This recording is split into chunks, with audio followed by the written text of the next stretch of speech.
أعوذ بالله من الشيطان الرجيم. بسم الله الرحمن الرحيم.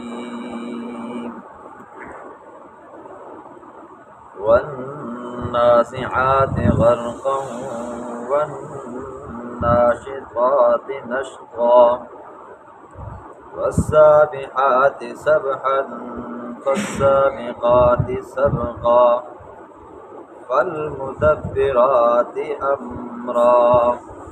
صدق اللہ العظیم.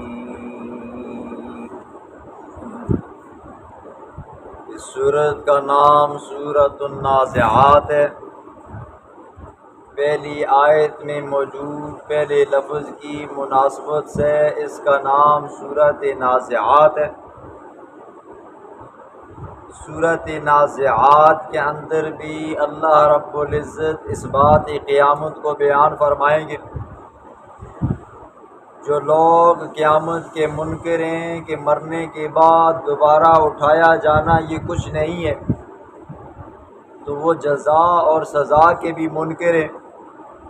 اس صورت کے اندر بھی اللہ رب العزت قیامت کے اس بات کے اوپر بات ہوگی. بسم اللہ الرحمن الرحیم. والنازعات غرقا. قسم ہے ان فرشتوں کی جو کفار کی روحوں کو سختی سے جانوں کے اندر گھس کر غوطہ لگا کر کھینچ کر نکالتے ہیں. والناشطات نشطا. قسم ہے ان فرشتوں کی جو مومنین کی روحوں کو نکالتے ہیں آسانی سے. والسابحات سبحا. قسم ہے ان فرشتوں کی جو تیرتے ہیں تیرنا. فالسابقات سبقا. قسم ہے ان فرشتوں کی جو دربار الہی میں پہنچنے کے لیے سبقت لے جاتے ہیں سبقت لے جانا. فالمدبرات امرا. قسم ہے ان فرشتوں کی جو فرائض سر انجام دینے کے لیے اللہ کے حکم کی تعمیل کرتے ہیں. 5 قسمیں اللہ نے اٹھائی. پہلی قسم اللہ نے اٹھائی قسم ہے ان فرشتوں کی جو کفار کی روحیں سختی سے کھینچ کر نکالتے ہیں.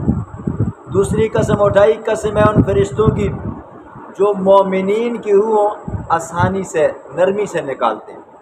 تیسری قسم اللہ نے اٹھائی والسابحات سبحا.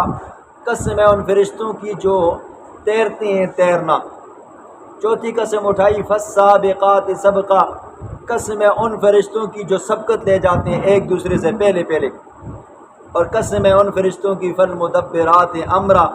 جو اللہ کے جو فرائض ہوتے ہیں جو حکم ہوتے ہیں ان کو کیا کرتے ہیں جی بخوبی احسن انداز میں نبھاتے ہیں.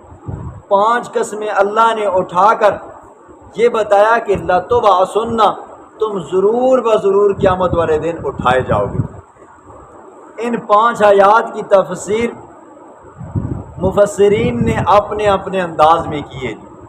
میں بھی کوشش کروں گا ان تفسیروں کو نقل کرنے کی. کمال کی تفسیریں ہیں. آپ بھی سنیں.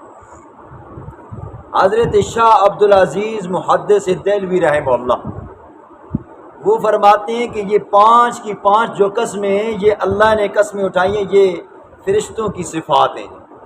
پہلی صفت فرشتوں کی کیا ہے جی والنازعات غرقا. قسم ہے ان فرشتوں کی جو کفار کی روحیں ان کے جسم کے اندر گھس کر پھر زبردستی سختی سے کھینچ کر نکالتے ہیں. دوسری والناشطات نشطا. قسم ہے ان فرشتوں کی جو مومنین کی ایمان والوں کی روح آسانی سے نرمی سے نکالتے ہیں. پہلی آیت کی تفسیر حدیث کے اندر یوں آتا ہے کہ جب فرشتے کفار کے پاس آتے ہیں تو ان کی روح سختی سے نکالتے ہیں. اس کی مثال یہ دی ہے جس طرح روئی ہوتی ہے کانٹوں کے اندر پھنس جائے تو پھر کانٹے کو کھینچا جائے تو ساری کی ساری روئی کیا ہو جاتی ہے اس کے ساتھ چلی جاتی ہے. یعنی کہ وہ کانٹا روئی سے جدا نہیں ہوتا اور وہ روئی کانٹے سے جدا نہیں ہوتی. تو کافر کی روح اتنی سختی سے کھینچی جاتی ہے. اور حدیث میں تو یہ بھی آتا ہے کہ فرشتے ایسے بندے کے سینے کے اوپر چڑھتے ہیں جی.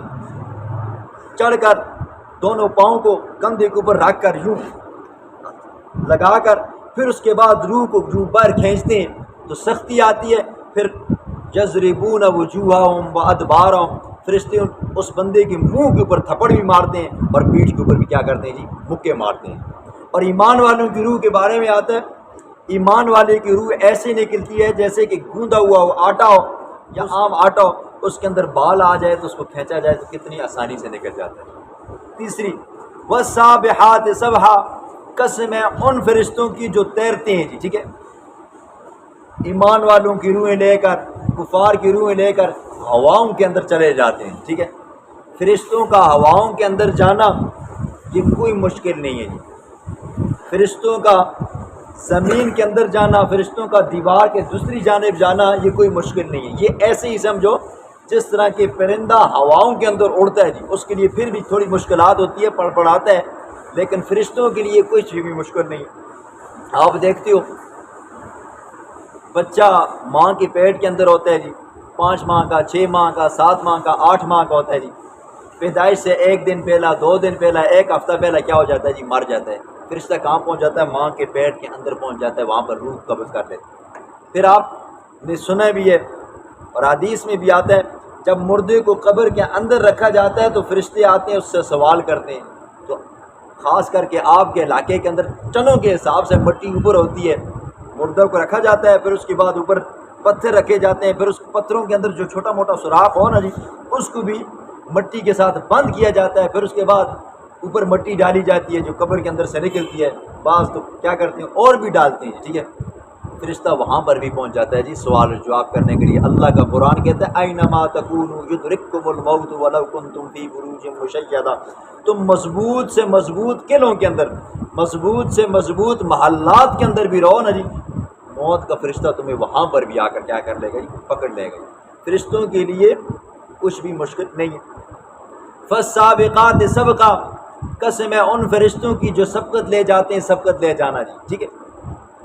ہر فرشتے کی کوشش ہوتی ہے میں دوسرے سے بڑھ کر آگے چلا جاؤں، ہر فرشتے کی کوشش ہوتی ہے میں جلدی چلا جاؤں۔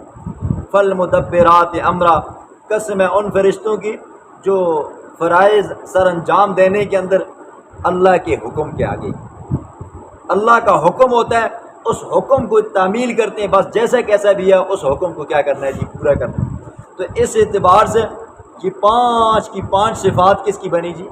فرشتوں کی بنی۔ اور ایک تفسیر اس کی یہ بھی کی جاتی ہے کہ یہ مجاہدین کی صفات ہیں، یہ 5 صفتیں کس کی ہیں؟ مجاہدین کی۔ کیسے؟ فرمایا والنازعات غرقا، قسم ہے مجاہدین کی اس جماعت کی جو کفار کے لشکر میں گھس کر اپنے قیدی ساتھیوں کو نکال کر لے کر آتی ہے۔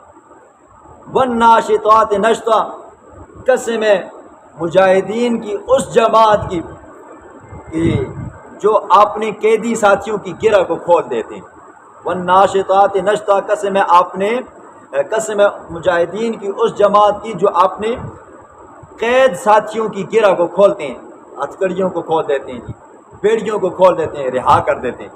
والسابحات سبحا، قسم ہے مجاہدین کی اس جماعت کی جو اپنے قیدی ساتھی کو کفار کے ہتھکنڈوں سے، کفار کے شکنجوں سے بچا کر، جیلوں سے بچا کر خوشی خوشی واپس اپنے مورچوں میں جاتے ہیں۔ فالسابقات سبقا، قسم ہے مجاہدین کی اس جماعت کی جو ایک دوسرے سے سبقت لے جاتے ہیں جی، اللہ کے راستے میں میں اپنے ساتھی سے بڑھ جاؤں، میں اپنے ساتھی سے بڑھ جاؤں، مجھے کیا ہو جائے جی، شہادت ملے، میں کفار کے اوپر حملہ کروں۔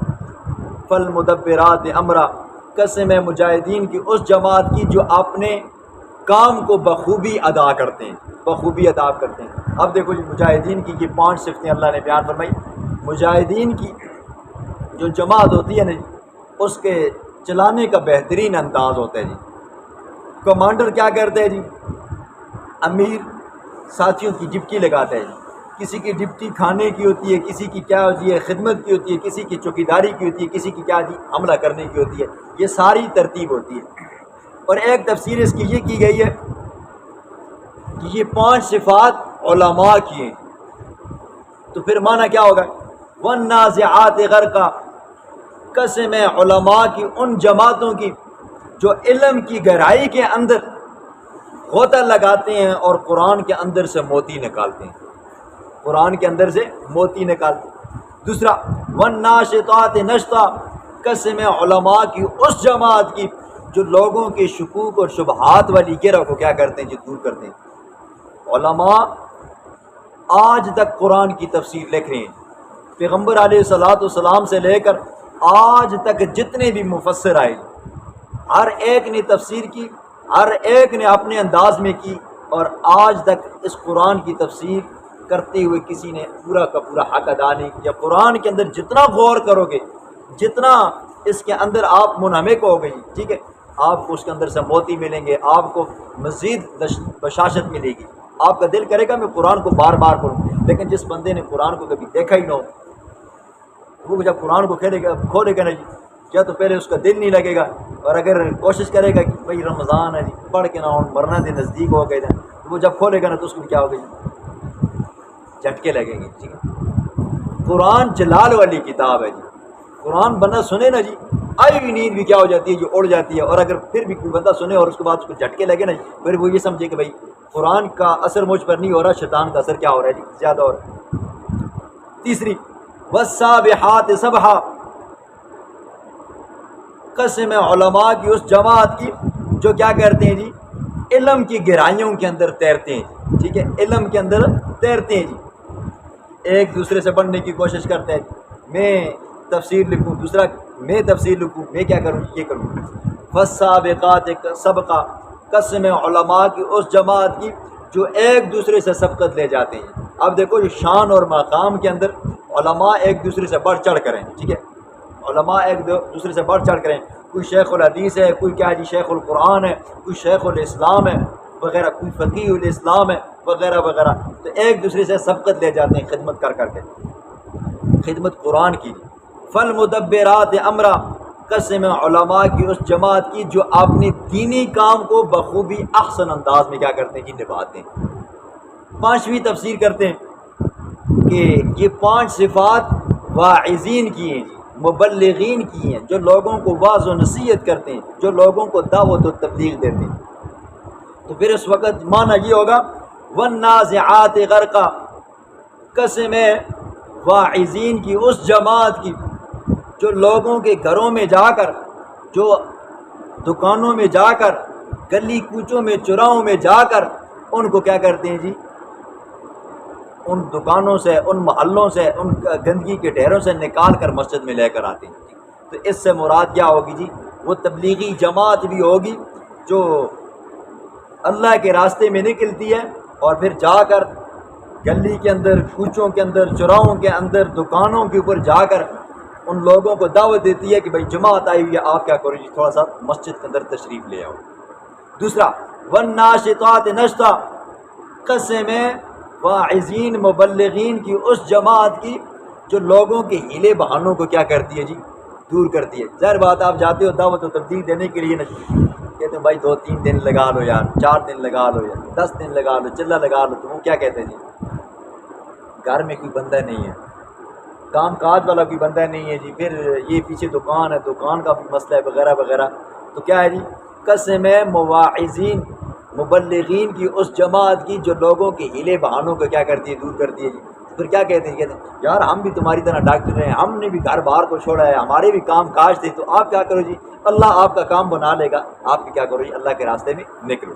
تیسرا والسابحات سبحا، قسم مبلغین واعظین کی اس جماعت کی جو کیا کرتے ہیں جی نیکی کے کاموں کے اندر تیرتے ہیں جی، ٹھیک ہے۔ فالسابقات سبقا، قسم واعظین مبلغین کی اس جماعت کی جو ایک دوسرے سے سبقت لے جاتے ہیں، میں اللہ کے راستے میں دعوت و تبلیغ کا کام کروں، میں کیا کروں جی کوشش کروں جی فلاں ساتھی ہمارے ساتھ رل جائے جی، فلاں ساتھی کیا ہو جائے جی مل جائے۔ فالمدبرات امرا، قسم مبلغین واعظین کی اس جماعت کی جو دینی کام کو احسن انداز میں کیا کرتے ہیں جی نبھاتے ہیں، ٹھیک ہے۔ اب یہاں پر آپ چونکہ تبلیغی جماعت بھی آئی ہوئی ہے تو بات سنیں، جو جماعت مرکز سے آتی ہے، جو جماعت اللہ کے راستے میں نکلتی ہے، وہ جماعت اگر مرکز سے ملی ہوئی ہدایت کے مطابق چلے، مرکز سے جو ہدایات ملی ہیں کہ آپ نے فلاں جگہ پہ جانا ہے، فلاں طریقے سے آپ نے کام کرنا ہے، بزرگوں کی ہدایات پر چلتے ہوئے آپ نے کام کرنا ہے، تو پھر اس سے کیا ہوتا ہے جی؟ جماعت والے ساتھیوں کے اوپر اللہ کی برکت اور نصرت آتی ہے۔ اور جو جماعت مرکز کی ہدایات سے کٹ کر اپنا طور و طریقہ اپناتی ہے جی، یا ان کی ہدایات کو کیا کرتی ہے جی؟ صرف نظر کر دیتی ہے، نہیں مانتی، اپنے آگے طریقہ کرتا ہے، تو اس سے برکت اٹھ جاتی ہے۔ آپ میں سے جو ساتھی پرانے ہیں وہ بخوبی واقف ہوں گے، جب جماعتیں وہاں پر جاتی ہیں یا وہاں سے جماعتیں نکلتی ہیں، تو ایک بندہ ایسا ہوتا ہے مرکز کے اندر جو صرف اور صرف اس کی ڈیوٹی یہی ہوتی ہے کہ وہ ذکر اور فکر میں مشغول ہو جاتا ہے، اور وہ جماعتوں کے لیے کیا کرتا ہے جی؟ دعا کرتا ہے۔ اس کی دعا، اس کا ذکر فکر کرنے کی وجہ سے کیا ہوتا ہے جی؟ جماعت کی ہر وقت نصرت ہوتی رہتی ہے۔ جماعت کی کیا ہوتی ہے؟ نصرت ہوتی ہے۔ جماعت کے اوپر آئے ہوئے مشکلات کیا ہو جاتی ہیں؟ ہٹ جاتی ہیں۔ آپ دیکھتے ہو کتنی مشکلات آتی ہیں، تو وہ مشکلات آنن فانن کیا ہو جاتی ہے؟ دور ہو جاتی ہے۔ وجہ کیا ہوتی ہے؟ یہ مرکز کی ہدایات کے اوپر عمل کرنے کی بدولت ہوتی ہے۔ لیکن جو جماعت مرکز کی ہدایات سے کٹ جاتی ہے، بزرگوں کی ترتیب سے کٹ جاتی ہے نا جی، پھر خدا کی نصرت سے بھی اس کے اوپر سے ہٹ جاتی ہے، پھر آنے والی جو آسانیاں ہوتی ہیں وہ بھی مشکلات میں تبدیل ہو جاتی ہیں۔ قبل درس میں آپ نے 5 قسمیں سنی، پھر ہر آیت کی آپ نے 5 تفسیریں سنی۔ آج کے درس میں اللہ رب العزت جواب قسم کا ذکر فرمائیں گے، نمبر 2 قیامت کا ذکر فرمائیں گے، نمبر 3 تسلی رسول بیان فرمائیں گے۔ جواب قسم کیا ہے جی؟ فرمایا لَتُبْعَثُنَّ، تمہیں دوبارہ اٹھایا جائے گا۔ جب دوبارہ اٹھایا جائے گا تو کیا ہوگا جی؟ وہ قیامت ہوگی۔ کذالک یسلط اللہ علیکم الملائکہ، اسی طرح اللہ تمہارے اوپر پھر فرشتوں کو مقرر کرے گا۔ کسی کو فرشتے جہنم میں لے کر جا رہے ہوں گے، کسی کو فرشتے جنت میں لے کر جا رہے ہوں گے۔ اب جس دن اٹھائے گا وہ دن کون سا ہوگا؟ یوم ترجف الراجفہ، اس دن کانپے گی کانپنے والی۔ مراد نفخہ اولی ہے۔ اسرافیل علیہ السلام جب نفخہ پھونکیں گے نا جی، روئے زمین ہلے گی جی، مسمار ہو کر ختم ہو جائے گی۔ تتبعها الرادفہ، پیچھے لگے گی اس کانپنے والی کی، الرادفہ پیچھے لگنے والی، یعنی کہ دوسرا نفخہ ہوگا۔ پہلے نفخے اور دوسرے نفخے کے دوران 40 سال کا فاصلہ ہوگا، بخاری شریف کی روایت کے مطابق۔ قلوب یومئذ واجفہ، قلوب یومئذ، اس دن کچھ دل واجفہ کانپ رہے ہوں گے، ٹھیک ہے۔ مجرمین کے دل کانپ رہے ہوں گے۔ مومنین کے دلوں کے بارے میں اللہ کا قرآن کہتا ہے لا یحزنہم الفزع الاکبر وتتلقاہم الملائکہ، جرم کی وجہ سے مومنوں کے دل نہیں کانپیں گے، ہاں اللہ کے جلال عظمت کی وجہ سے مومنوں کا دل کانپے گا، لیکن مجرمین کے جو دل کانپیں گے وہ جرموں کی وجہ سے کانپیں گے۔ ابصارها خاشعہ، آنکھیں ان کی خاشعہ ندامت سے جھکی ہوں گی، ٹھیک ہے۔ دیکھیں گے نا جی، یہ تو حقیقت میں کیا ہو گیا جی؟ وہ جو وعدہ ہمارے ساتھ کیا جاتا تھا کہ مرو گے، مرنے کے بعد دوبارہ اٹھائے جاؤ گے، تو واقعی حقیقت میں وہ کیا ہو گئی جی؟ ہمیں اٹھا دیا گیا۔ جس کا ہم انکار کرتے تھے وہ چیز واقعی ہو گئی ہے، قیامت ہو گئی ہے۔ جس چیز کا ہم انکار کرتے تھے محشر کے میدان کا، وہ اب سامنے نظر آ گیا۔ جس چیز کا ہم انکار کرتے تھے کہ جنت جہنم کچھ نہیں ہے، وہ تو کیا جی سامنے آ رہی ہے۔ تو اس وقت کفار مجرمین شرم کی وجہ سے، ندامت کی وجہ سے آنکھیں کیا ہو جائیں گی؟ جھک جائیں گی۔ فطرت ہے نا جی، بندے سے اگر کوئی کام ہو جائے تو شرم و حیا والا بندہ ہو نا، پھنس جائے یا پکڑا جائے نا، تو شرم سے اس کی آنکھیں جھک جاتی ہیں، اور بے شرم آدمی کی آنکھیں اوپر ہوتی ہیں۔ یقولون انا لمردودون فی الحافرہ، اللہ کا حبیب جب انہیں سناتا نا کہ مرنے کے بعد تمہیں دوبارہ اٹھایا جائے گا نا، تو کہتے انا لمردون، آیا ہم کو، لمردودون آیا ہم البتہ لوٹائے جائیں گے، فی الحافرہ پچھلی حالت میں۔ حافرہ کہتے ہیں کیچڑ میں بندہ چل رہا ہو، یا یہ کہ ریگستان کے اندر چل رہا ہو تو پاؤں کا نشان چھوڑ جاتا ہے، بندہ آگے جاتا ہے، راستہ بھول جائے تو پھر وہ بندہ کہتا ہے میں کہاں سے آیا تھا، کیسے آیا تھا، کچھ پتہ نہیں ہے، پھر بندہ اپنے پاؤں کے نشانات دیکھتے دیکھتے بندہ واپس آ جاتا ہے، ٹھیک ہے۔ حافرہ کہتے ہیں آیا ہمیں دوبارہ واپس اسی حالت میں لٹایا جائے گا؟ کون سی حالت ہے؟ ابھی ہمارا جسم ہے، اس جسم کے اندر کیا ہے جی؟ روح ہے۔ ہم کھاتے ہیں، پیتے ہیں، اٹھتے ہیں، بیٹھتے ہیں، جاگتے ہیں، سوتے ہیں، وغیرہ وغیرہ جی، ٹھیک ہے۔ تو کہتے ہیں آیا جب ہم مر جائیں گے، مرنے کے بعد ہمیں دوبارہ اٹھایا جائے گا، ہمارے جسموں کے اندر روح ہوگی، یہ سارے حالات ہوں گے۔ اِذَا كُنَّا عِظَامًا نَخِرَةً، آیا جب ہم ہو جائیں گے، ہماری ہڈیاں بوسیدہ ہو جائیں گی۔ مرنے کے بعد انسان گل جاتا ہے، سڑ جاتا ہے جی، ٹھیک ہے، ہڈیاں ریزہ ریزہ ہو جاتی ہیں، تو آیا ہمیں دوبارہ اٹھایا جائے گا، اس جسم کو بنایا جائے گا، اس جسم کے اندر روح ڈالی جائے گی؟ قالوا، بطور استہزاء کے، ہوتا ہے نا تنزیہ طور پر، مذاق کے طور پر، تکبرانہ طور پر، تلک اذا کرۃ خاسرہ، یہ لوٹانا خاسرہ، خسارے والا ہے جی، ٹھیک ہے، یہ واپس آنا کیا جی؟ خسارے والا ہے۔ رئیس المفسرین حضرت مولانا حسین علی الوانی نور اللہ عمر فرماتے ہیں کہ مجرم لوگ، کافر لوگ، وہ یہ کہتے ہیں نا تلک اذا کرۃ خاسرہ، جب ہم کو دوبارہ واپس زندہ کیا جائے گا تو یہ زندہ کرنا کیا جی؟ خسارے والا ہے۔ تو ظاہر بات ہے جب زندہ ہوں گے، کون زندہ ہوں گے؟ حضرت آدم علیہ السلام سے لے کر آج سے لے کر وہ قیامت تک آنے والے لوگ تو کہتے تھے جب واپس جائیں گے ہماری زمینیں تو دوسرے لوگوں کے پاس ہوں گی، ہمارے جو باغات ہوں گے دوسرے لوگوں کے پاس ہوں گے، ہمارے جو مکان ہوں گے تو وہ دوسرے۔ ظاہر بات ہے نا جی، یہ جو مکان آپ کے پاس ہیں اس کے اندر آپ کا والد بھی رہا، اس کے اندر دادا بھی رہا، پردادا بھی رہا، سکردادا بھی رہا، یا یہ کہ آپ کے چاچی بھی رہے، تو سارے جب پلٹ کر آئیں گے تو کیا ہوگی؟ مکانوں میں جگہ تو نہیں ہوگی۔ تو ظالم بدبخت بطور استہزاء کے، تنزیہ طور پر کہتے تھے اسی مڑ کے ویسا نا اس مکان کسی اور کو لسن، باغات کسی اور کو، پٹیاں کسی اور کو لسن، تو یہ بطور طنز کے کہتے۔ فَإِنَّمَا هِيَ زَجْرَةٌ وَاحِدَةٌ، پس بے شک وہ جھڑک ہے ایک ہی، ٹھیک ہے۔ قیامت کیا ہے جی؟ اسرافیل علیہ السلام کا نفخہ ثانیہ پھونک رہے ہیں، جیسے ہی نفخہ ثانیہ پھونکیں گے ہر بندہ اپنی قبر سے اٹھے گا، جس کی قبر زمین کے اندر ہے وہ وہاں سے اٹھے گا، اگر کسی کو دفنایا گیا وہ قبر سے اٹھے گا، کسی کو کبے چینیں کھا گئیں وہ وہاں سے اٹھے گا، کوئی دریاؤں کے اندر بہہ گیا اس کے ذرات وہاں سے اٹھیں گے جی، ٹھیک ہے، وغیرہ وغیرہ، جس کا ذرہ جہاں پر ہے وہ وہاں سے اٹھ کر کیا ہوگا جی؟ کھڑا ہوگا۔ فَإِذَا هُمْ بِالسَّاهِرَةِ، پس اچانک وہ کھلے میدان میں ہوں گے جی، ٹھیک ہے۔ زجرۃ واحدہ، زجرہ کہتے ہیں نا جی لچک والی سوٹی ہو، یا یہ کہ کہو کی سوٹی ہو، بانس کی سوٹی ہو، یا یہ ہے کہ کھجور کی وہ ٹہنی ہو جی، اس کو جب یوں کر کے گھمایا جاتا ہے نا اس کے اندر سے ایک آواز نکلتی ہے شوں کی، یہ اس طرح کی آواز ہوگی اور قیامت کیا ہو جائے گی؟ برپا ہو جائے گی۔ هل اتاک حدیث موسیٰ، اللہ کا حبیب جب قوم کو دعوت دیتا، زبان عربی، حضور صلی اللہ علیہ وسلم کے رشتہ دار، حضور صلی اللہ علیہ وسلم کی جان پہچان، حضور صلی اللہ علیہ وسلم کی صفات کو جانتے تھے، اللہ کا حبیب جب انہیں دعوت دیتا تو ظالم پہلے تو کیا کرتے تھے؟ حضور صلی اللہ علیہ وسلم کی رسالت کا انکار کرتے، ہم تجھے العیاذ باللہ پیغمبر ہی نہیں مانتے، پھر توحید کا انکار کرتے، کہتے ایک خدا سب کچھ کرتا ہے، یہ 360 خدا رکھے ہوئے ہیں، یہ کچھ نہیں کرتے تو کیا کرتے ہیں؟ اور ظاہر بات ہے آج کے دور کے اندر بندہ تو یہی کہے گا نا جی بہت تو نظر نہیں آ رہے جی، یہ فلانے بابے بزرگ جتنے پیر شیر ہیں یہ کچھ نہیں کرتے، تو اگلا بندہ یہ کہتا ہے ایک اللہ، یہ پورے پاکستان ہندوستان پوری دنیا کے بابے کچھ نہیں کر سکتے تو اللہ کر سکتا ہے جی۔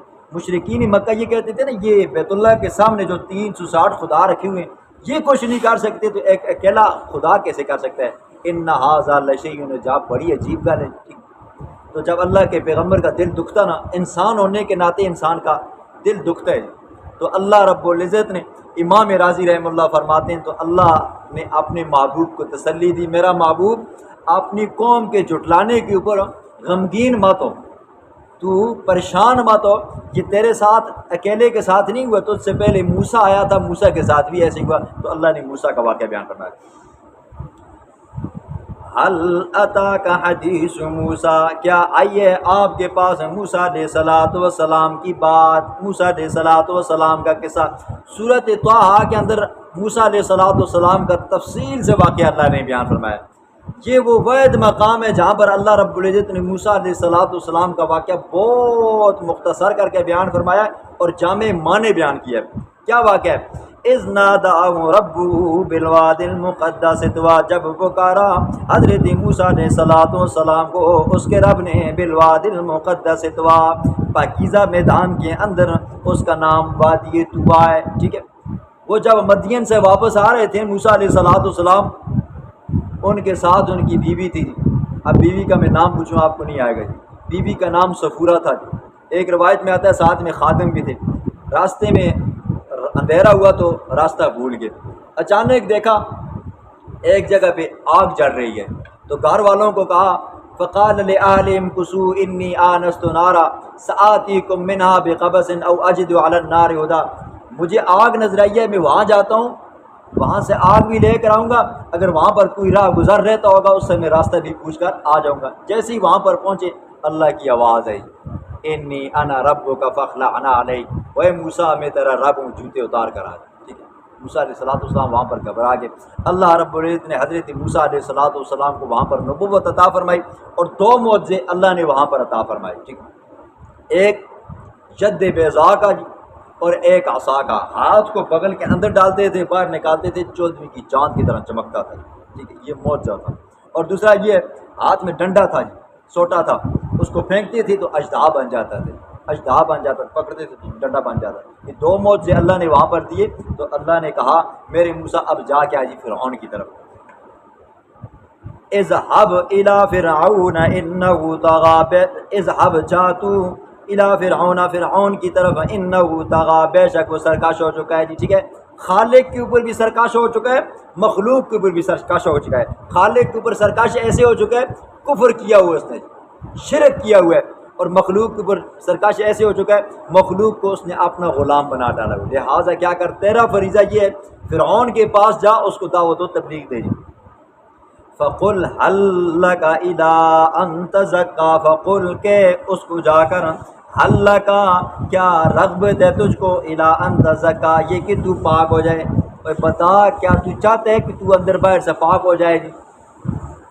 وَأَهْدِيَكَ إِلَىٰ رَبِّكَ فَتَخْشَىٰ، میں تیری رہنمائی کروں إِلَىٰ رَبِّكَ، تیرے رب کی طرف، فَتَخْشَىٰ، پس تو ڈرنے والا بندہ بن جائے. ٹھیک ہے. ہاں تجھے چاہ تڑپ ہے کہ تو کیا ہو جائے جی، پاک ہو جائے، کفر سے شرک سے بچ جائے، تو پھر میں تجھے راستہ دکھاتا ہوں اپنے رب کی طرف، پھر تو اس سے ڈر جی. تو ظاہر بات ہے وہاں پر جب موسیٰ علیہ السلام نے تقریر کی تو اس نے کہا میں آپ کو مانتا ہی نہیں ہوں. تو پہلے تو آپ نے 17ویں پارے میں سنا نا، اس نے کہا ہاں میرا کھانا کھا کر، میری روٹیاں کھا کر اب تو آ کر مجھے دعوت و تبلیغ کرتا ہے، اور تو میرا بندہ قتل کر کے بھاگ گیا تھا، یاد ہے یا نہیں؟ یہ پوری تفصیل آپ پیچھے سن چکے ہو. تو موسیٰ علیہ السلام کو کہا چلو ٹھیک ہے جی، اپنا کچھ معجزہ دکھاؤ، کچھ نشانی دکھاؤ. حضرت موسیٰ علیہ السلام نے وہاں پر نشانی دکھائی تھی. سوٹا ڈنڈا پھینکا تھا، اژدہا بنا، تو جو فرعون تھا کرسی کے اوپر، تخت کے اوپر بیٹھا ہوا تھا، پیچھے گر کر ڈر کے مارے. ٹھیک ہے. فَأَرَاهُ الْآيَةَ الْكُبْرىٰ، پس دکھایا اس کو آیت الکبریٰ، بڑی نشانی، یہ جد بیضاء والی، عصا والی. فَكَذَّبَ وَعَصَىٰ، اس نے موسیٰ علیہ السلام کی تکذیب کی، وعصا، اور اللہ کی نافرمانی کی. موسیٰ علیہ السلام کی تکذیب کی، کہا کہ یہ جو معجزہ تو مجھے دکھا رہا ہے نا، یہ معجزہ نہیں ہے، یہ تو بہت بڑا جادوگر ہے، الیاذ باللہ. تو سوٹے کو کیا کر دیتا ہے جی، اژدہا بنا لیتا ہے. اور وعصا، اللہ کی نافرمانی کی، اللہ کی توحید کا انکار کر ڈالا.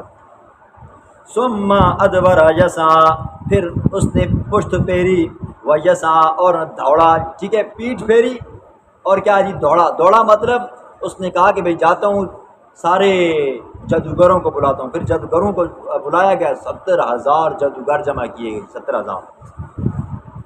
فحشر فنادى، دن مقرر ہوا. موسیٰ علیہ السلام کو کہا تیرے ساتھ مقابلہ ہوگا، تو جادو دکھاتا ہے تو ظاہر بات ہے تیرے جادو کا مقابلہ جادوگر کریں گے جی، لہٰذا دن مقرر کر. موسیٰ علیہ السلام نے کہا ٹھیک ہے جی، دن مقرر کر.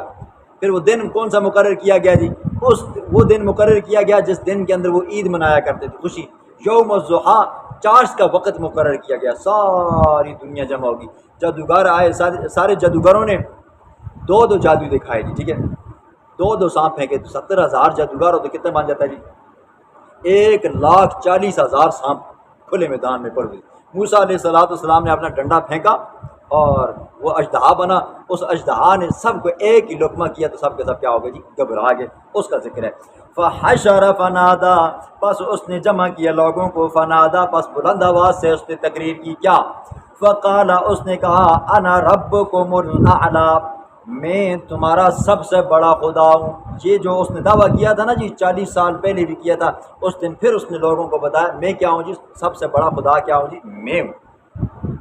فَأَخَذَهُ اللَّهُ نَكَالَ الْآخِرَةِ وَالْأُولَىٰ، پھر کیا ہوا جی، موسیٰ علیہ السلام مقابلے میں جیت کے، لیکن وہ ظالم نہ مانا۔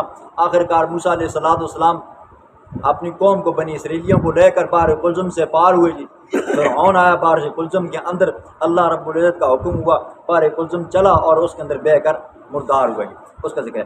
فَأَخَذَهُ اللَّهُ، پس پکڑا اللہ نے اس کو، نَكَالَ الْآخِرَةِ، آخرت کی سزا میں، وَالْأُولَىٰ، اور دنیا کی سزا میں، ٹھیک ہے۔ آج بھی اس کی کیا جی، لاش مجسمہ پڑا ہوا ہے جی، بطور عبرت کے جی، اور روزانہ اللہ اس کو کیا کرتا ہے، غدوا وعشیہ، صبح و شام اللہ اس کو جہنم کی آگ پیش کرتا ہے۔ ان فی ذلک لعبرۃ لمن یخشی، بے شک اس واقعے کے اندر فرعون نے نہ مانا اپنے آپ کو خدا کہتا تھا جی۔ وہ کہتے ہیں نا جی ہمارے زبان کے اندر اگر کوئی بندہ سخت ہو جائے یا یہ کہ کسی کی بات نہ مانے، کہتے ہیں تو بہت بڑا فرعون ہے، مطلب کیا جی، جس طرح فرعون ضدی تھا تو بھی کیا جی، ضدی ہے جی، ٹھیک ہے۔ ان فی ذالک، بے شک فرعون والے قصے کے اندر، لعبرۃ، البتہ نصیحت ہے، عبرت ہے، سبق ہے، لمن یخشی، اس کے لیے جو ڈرا اپنے رب سے جی۔ قبل رکوع میں اللہ رب العزت نے اس بات قیامت کا ذکر فرمایا تھا، اس رکوع کے اندر بھی اللہ رب العزت اس بات قیامت کا ذکر فرمائیں گے مع الدلائل۔ أَأَنْتُمْ أَشَدُّ خَلْقًا أَمِ السَّمَاءُ بَنَاهَا، کیا تم زیادہ سخت ہو یا زیادہ مشکل ہو پیدائش کے اعتبار سے، ام السماء بناہا، یا آسمان زیادہ مشکل ہے، سخت ہے۔ سوال دلیل اللہ دیتا ہے، پوچھتا ہے کیا تم زیادہ مشکل ہو پیدا کرنے کے اعتبار سے، یا یہ جو میں نے آسمان بنائے، ایک نہیں 7 آسمان، یہ بنانا مشکل ہے۔ رفع سمکہا فسواہا، بلند کی ہے اللہ رب العزت نے، سم کہا اس کی چھت، فسواہا، بس پھر اس کو ٹھیک بنایا، درست کیا۔ اللہ رب العزت نے آسمانوں کو بنایا تو پوچھا کیا تم زیادہ پیدا کرنے میں مشکل تھے یا آسمان؟ اللہ کے لیے تو کوئی مشکل نہیں ہے، لیکن پھر بھی انسان کے مقابلے میں 7 آسمان بغیر ستون کے کھڑے ہونا اور اللہ کی کاریگری ہے جی، آسمان کی پھر چھتوں کو مضبوط کرنا۔ ہمارے ہاں جب مستری ہوتے ہیں جی، ٹھیکہ دیتے ہیں، اچھے خاصے سمجھدار بندے ہو، ڈبسیوں کا یا پلنتھوں کا ٹھیکہ دیتے ہو، چنائیوں کا ٹھیکہ ایک اور بندے کو دیتے ہو، پھر اس کے بعد چونے والا آتا ہے اس کو اور ٹھیکہ دیتے ہو جی۔ ڈبسی والا بندہ ڈبسی بناتا ہے، اس کے بعد چنائی والا بندہ آتا ہے نا تو وہ یہ کہتا ہے وہ ڈبسی ڈنگی ہے۔ اب جب چنائی والا بندہ چنائی کرتا ہے، بلاگ لگاتا ہے، اینٹیں لگاتا ہے، لگا کر چلا جاتا ہے، اس کے بعد پلستر والا بندہ آتا ہے، کہتا ہے ایک کیجیاں لائی نہیں بیٹا جی، یہ ایجے لینے، ٹھیک ہے، لیکن کیا کرے گا جی، وہ بھی نقص نکالے گا، عیب نکالے گا جی۔ پھر جب پلستر والا چلا جائے گا، اس کے بعد چونے والا رنگ والا بندہ آئے گا، وہ کہے گا ایک ہے جب پلستر کی دے گی، ٹھیک ہے، ڈنگ پڑیں گا یہ، یعنی کہ ہر آنے والا بندہ پچھلی کی کیا کرے گا جی، غلطی نکالے گا جی۔ جیسا کیسا بھی ٹھیکیدار ہو، جتنی مرضی محنت کوشش کرے نا جی، لیول برابر نہیں ہو سکتا، لیکن اللہ نے جو آسمان بنائے نا ان کا لیول کیا جی، اللہ نے رکھا ہے، ٹھیک ہے، اس کے اندر کسی قسم کی کوئی کجی نہیں ہے، کوئی ٹیڑھا پن نہیں۔ وَأَغْطَشَ لَيْلَهَا وَأَخْرَجَ ضُحَاهَا، دوسری دلیل، وَأَغْطَشَ لَيْلَهَا، اور اللہ نے اندھیرے والا بنایا اس کی رات کو، وَأَخْرَجَ ضُحَاهَا، اور نکالا اللہ نے دن کی روشنی کو۔ اللہ نے رات بنائی اس وقت تو اس کے اندر اللہ رب العزت نے تاریکی رکھی جی، ٹھیک ہے، اندھیرا ہو گیا۔ اللہ نے دن بنایا تو دن کے اندر اللہ نے روشنی رکھی ہے جی، یہ قدرت کا دلائل ہے۔ وَالْأَرْضَ بَعْدَ ذَلِكَ دَحَاهَا، وَالْأَرْضَ، اور زمین اس کے بعد دَحَاهَا، اس کو پھیلایا۔